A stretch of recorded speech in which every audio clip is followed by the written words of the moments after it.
The silence that followed Judge Beaumont's mocking laugh felt like a slap across the face of everyone in that courtroom who still believed in fairness. Micah Trenton stood stiff as a board, eyes burning with shame and disbelief. His voice had cracked when he pleaded his innocence.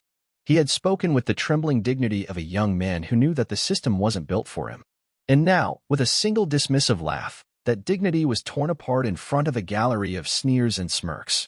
"Let's not waste any more time," Beaumont announced, adjusting his robe with the smug finality of a man who thought himself untouchable. "The evidence is more than sufficient. This young man, is hereby remanded to juvenile detention pending sentencing."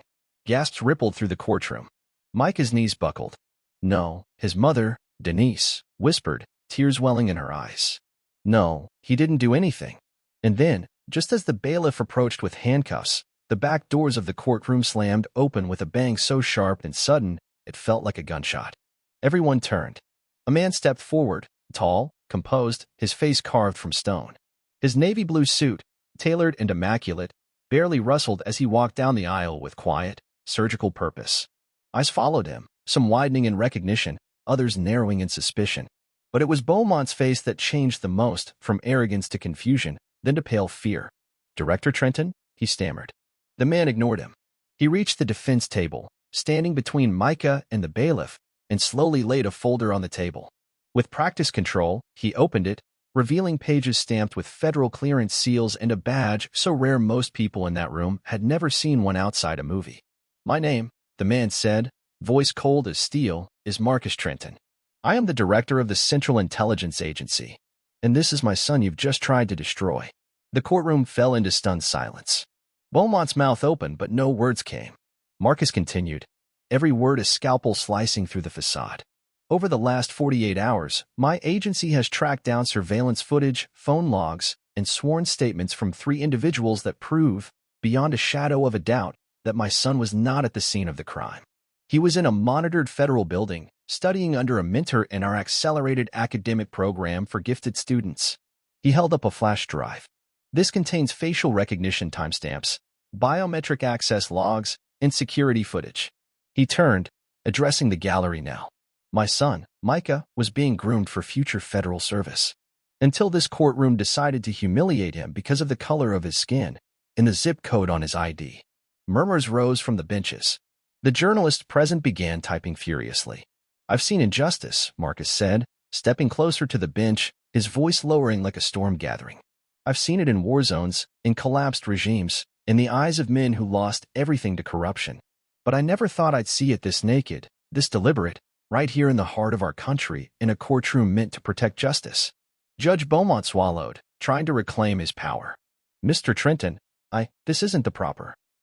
"You laughed," Marcus cut him off sharply. "You laughed at a child begging you to listen. You were seconds away from destroying his life because you already made up your mind." He turned toward the DA. "You coach witnesses to lie. You hid exculpatory evidence. That will be addressed at the federal level." Gasps again. The DA dropped his pen. Then Marcus turned to the gallery. "This court failed. But my son will not be defined by your failure." He stepped back and gently placed a hand on Micah's shoulder. "Let's go, son." Micah rose, the chains never touching his wrists. The bailiff slowly stepped aside, as if in reverence. Judge Beaumont sat frozen, his gavel limp in his hand. But Marcus wasn't finished.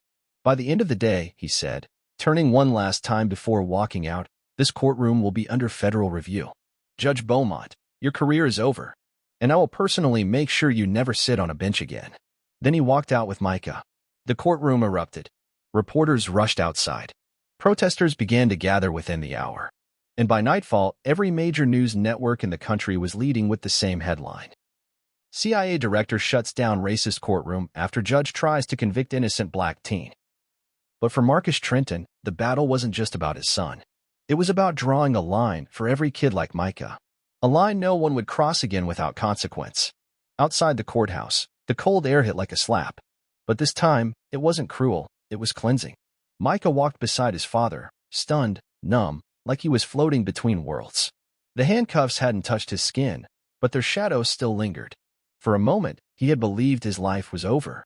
He had seen it so many times before, kids like him marched into darkness without ever being heard. And he had thought today he would be one of them. But now, the cameras flashed around him not as weapons, but as shields. Micah, Micah, do you have anything to say? Mr. Trenton, did you know your son was being targeted? Is the judge going to be indicted? Questions flew like arrows, but Marcus raised a firm hand. No comment. My son needs to heal.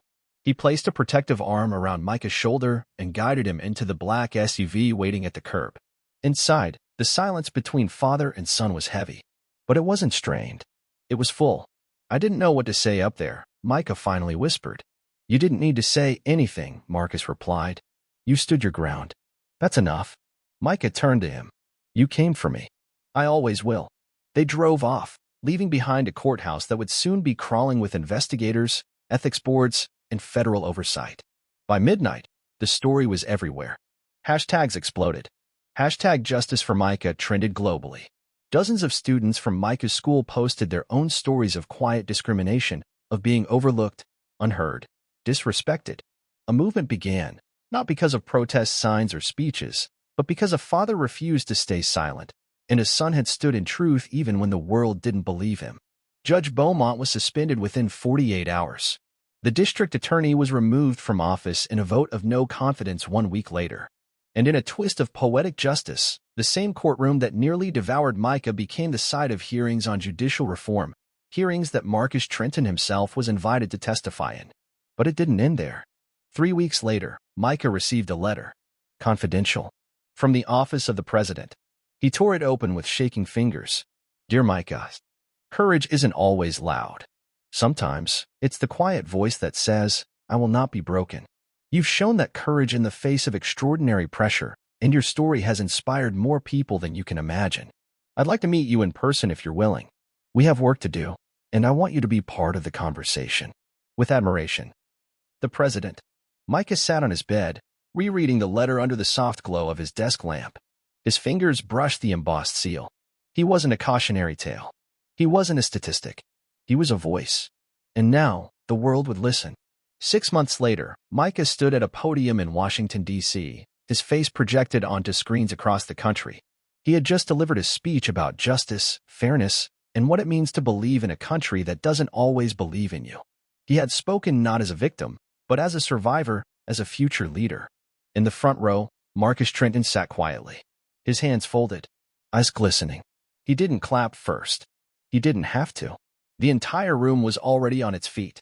Micah looked out across the crowd and smiled, not because the pain was gone, but because it had found purpose. From the ruins of that courtroom came something new, something sacred. A second chance. Not just for Micah, but for justice itself. And in that moment, the boy who once stood in chains now stood in power, unshackled, undeniable, unforgettable.